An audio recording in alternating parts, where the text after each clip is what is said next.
This reading is Chapter 7 from the book Very Young Catholics in Austria. This book is part of the Very Young Catholic series. Each book in the series tells the story of the life of a Catholic child in a different time zone of the world. Chapter 7, Christmas Season and Ice Skates. For the next few days, things were very peaceful. The Christmas tree shone in the living room, and there was lots of time for Christmas cookies and Christmas music. Then, early in the morning on the 6th day of Christmas, Mama and Papa were sitting peacefully together drinking coffee when they heard sounds from the children's rooms. Doors were opening and closing. There was whispering and laughter. "What do you suppose all this is about?" said Papa. "They are excited that we are going to visit our cousins in Vienna for a few days," said Mama. "I think they are getting ready early." And sure enough, a few moments later down the hall came Martin, Marie-Louise, and Julia, all packed and ready to depart. "Do you have your skates?" Mama asked. "The city freezes a beautiful ice skating rink right in front of City Hall. They even freeze ice skating paths all along through the trees. They hang glittering lights everywhere. You will love skating there." "I can't wait," said Marie-Louise. "I've heard Valerie talk about those glittering trees and winding paths."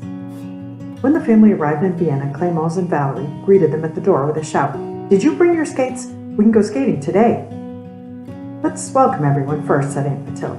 Everyone kissed and greeted everyone else. "Now," said Aunt Mathilde, "here are our plans for your visit. Today we will go skating, and then we will have a big family dinner. Tomorrow is Sylvester, New Year's Eve, and there will be exciting things to do all over Vienna with fireworks at midnight. The next day is the Holy Day on January 1st, and we will go to Mass at St. Stephen's Cathedral. And there is always a beautiful concert on New Year's Day. How does all that sound?" The children beamed smiles of approval, and then dashed out the door to go ice skating. "I love ice skating," Marie-Louise said to Valerie. "I'm so glad you brought us here. This is the prettiest place to skate that I have ever seen. It's just the way I imagined it." The four children set off along one of the winding ice paths. "What is the fanciest trick you can do on skates?" asked Clémence. "I'm trying to think of something really cool. Maybe I will try to be an eagle." A minute later, he was sitting flat on the ice with a disgusted look on his face. "I think your eagle has come down to earth," said Martin, trying not to laugh. "Are you okay?" "I'm not hurt at all," grumbled Clémence as he got back to his feet. "I just caught my foot in a rough spot." Then he started to laugh. "Maybe eagles weren't the best choice for ice skating. Maybe I should be some animal that lives near ice." "An ice skating reindeer," said Martin. "An ice skating polar bear? Wait, I know. An ice skating penguin." Clémence laughed harder than ever. "Let's try and see if we can all spin in a circle," said Valerie. "I don't think that's going to work," said Martin. "Clémence already fell down once. Spinning around will just make him fall down more quickly." "It won't be me who falls down," said Clémence. "I am now an ice skating penguin, and nothing makes me fall. Predict that it will be Marie-Louise that falls." "I won't fall down unless you make me fall down," Marie-Louise said, giving him a warning look.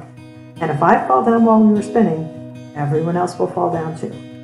"Okay, I'll be careful," said Clémence, "I promise." After a couple of hours of skating all around the pathways, spinning in circles, playing several games of tag, and taking a few more spills on the ice, they had to rest. Papa found them leaning on the railing. "There are several booths here selling food," he said. "Why don't you put your shoes back on and we will have some pastries? It seems like the perfect way to end an afternoon of skating." Marie-Louise bit into her pastry very carefully to avoid having jam spill out of the middle and all down her sweater. Just then Martin came whizzing up and blew a big breath. Powdered sugar flew all over Marie-Louise's face. "I don't believe you did that," said Marie-Louise. "Martin," said Valerie, "I think you had better run. Marie-Louise may be looking for revenge." "I'm not afraid," said Martin, backing away prudently. "What can she do to me?" "I will think of something," said Marie-Louise. "Something when you least expect it." Since it was getting dark, they all brushed the powdered sugar off of themselves, wound their way out of the square, and boarded the tram for home. On the tram, Martin sat next to Marie-Louise. "You aren't really mad, are you?" he said. "I'm sorry if I made you mad." Marie-Louise started laughing. "I wish I could have seen myself," she said. "I probably looked really funny with my face all white." "I'm glad you aren't mad," said Martin with relief. "Something may still happen to you," said Marie-Louise. "Something that you do not expect." That night at dinner, Aunt Mathilde served apple strudel. The strudel was covered with powdered sugar, as usual, but when Aunt Mathilde set down Martin's serving in front of him, he noticed that his serving had no powdered sugar. He looked up at Aunt Mathilde, who had a very mischievous expression on her face. Then he looked around the table where a sudden silence had fallen. Everyone at the table waited to see what he would do. He grinned and began eating his strudel without a single word. A little ripple of laughter went through the room, and everyone went back to chatting and eating. Just before bedtime, Mama drew Martin and Marie-Louise aside. "Are you two at peace with each other?" she asked. "The Bible tells us not to let the sun go down on our anger." Martin and Marie-Louise looked at each other and chuckled. "There is no anger, Mama," Martin said. "I have already apologized, and Marie-Louise is not angry with me. What Aunt Mathilde did was very funny."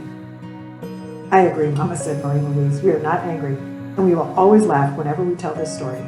In fact, we may laugh whenever we see powdered sugar." Mama's eyes twinkled. "Yes," she said, "I may also." Smiling, the children went off to wash up and say their night prayers. Marie-Louise hopped into her cozy bed, pulled the blankets up around her shoulders, and snuggled down. "Jesus, thank you for this happy season," she said, and fell asleep. The afterword. The children will keep going to school, playing, and praying as they grow up in their little town. Their parents and their whole parish and school will watch over them and help them grow. Each Sunday they will go to Mass and join in prayer with all the other children who are also going to Mass all over the world. They will be part of the faithful prayer of the Mass that has been going on for hundreds of years. They will pray for their brothers and sisters in Christ all over the world. That includes you. Maybe someday you will come to visit. This was Chapter 7 from the book Very Young Catholics in Austria.